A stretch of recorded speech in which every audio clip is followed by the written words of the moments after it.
Thank you so much for having me here. Our scope is a little bit different than the previous presenters. We focus a little bit more on the application of the 3D printing technology. So I'm going to talk about a little bit of our most recent work on 3D printing metamaterials for low frequency noise mitigation. Um, so let me introduce myself. My name is David Cubillos from Purdue University, part of the concrete 3D printing team from Lattice School of Civil Engineering. Um, Let me start talking about the frequency that we're working with. So most of the traffic noise is in between 30 hertz to 6K. But the most difficult one to dissipate goes from 31 to 500 hertz. And nevertheless, we didn't limit ourselves on that range. We went to 1,000 hertz. And the reason why we did that is because when frequency reaches 400 hertz, that's where the most common barriers, like concrete barriers, have limitations because they rely on mass for the dissipation. So that's more related to low mass. So the heavier it is, the most dissipation there you have. So we have a different scope. We're gonna use metamaterials here. In this work, we achieve 0.991% at 500 hertz, which is pretty good results. I'll tell you more about it. Let me explain a little bit about the Helmholtz resonator, which is the mechanism that we are using to dissipate this noise. So this is pretty self-explanatory. So a Helmholtz resonator, imagine having a bottle that you blow through and you hear that noise, right? So you have that bottle resonating at certain frequency. So what happens is that that bottle has a cavity with air, which acts as a spring. And you have in the neck of the bottle, you have a mass that oscillates a certain frequency. So you have that. It is like a spring, a damper, and mass system. So you have that correlation right there. So that is actually one of our tests. So you can see that once the frequency reaches the resonating frequency of the resonator, your forces from the viscous losses in the neck and the forces from the spring, which is the cavity with air, cancel out, and you have the air going at the highest speed, making that the force coming from the dampering element is the most at the point. So this is the formulas that we got into consideration to design our resonators. So you can see that the frequency depends on the neck cross-sectional area, the volume, and yeah, I'm missing one. Cross-sectional area, long neck, length of the neck, and also the diameter of the hole. So why we call it a metamaterial? So we call it metamaterial because we have unit cells working on a specific frequency independently. So we make a lattice of it, and we expect to have better overall performance.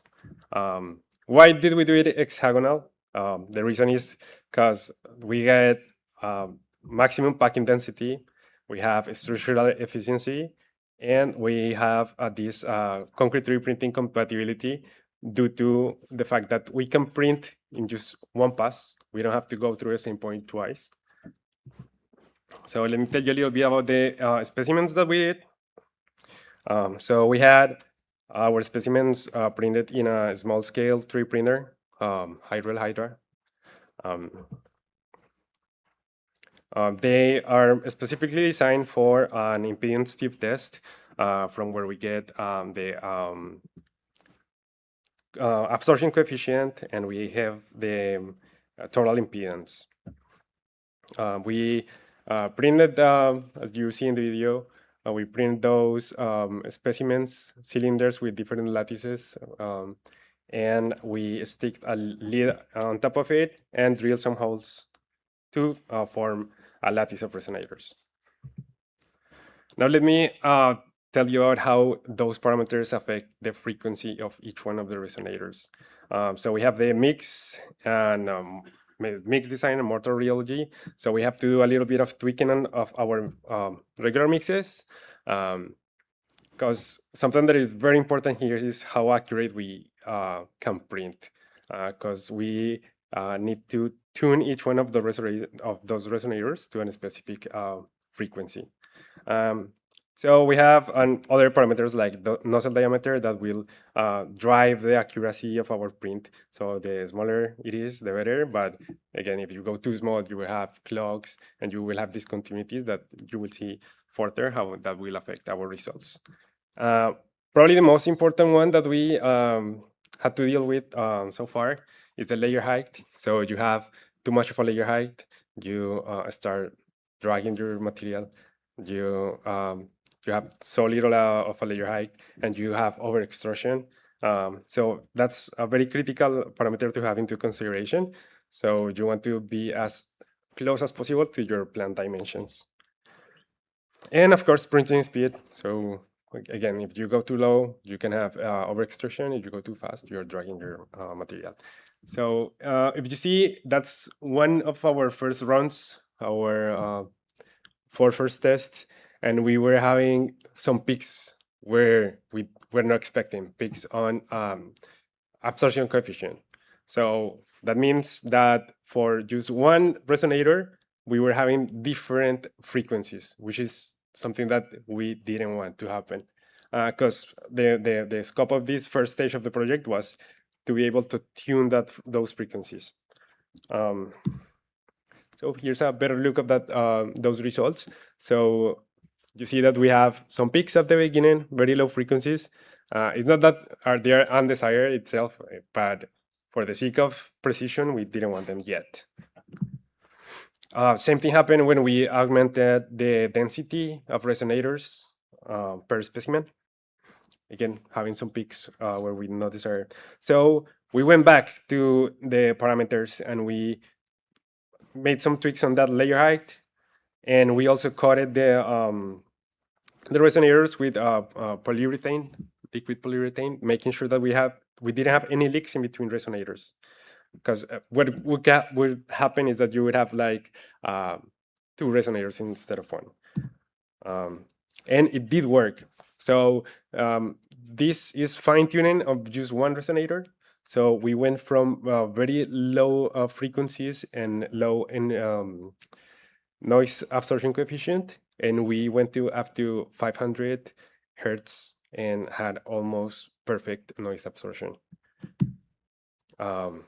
Same thing happened when we tried to augment the density even more. So we went to 13 resonators per specimen, and you see how we not only were able to augment just by a little bit the noise absorption coefficient, but also we were able to widen that peak. Again, we started working with augmented density and of our resonators, and we got better and better results. So if you see, you can see my clicker.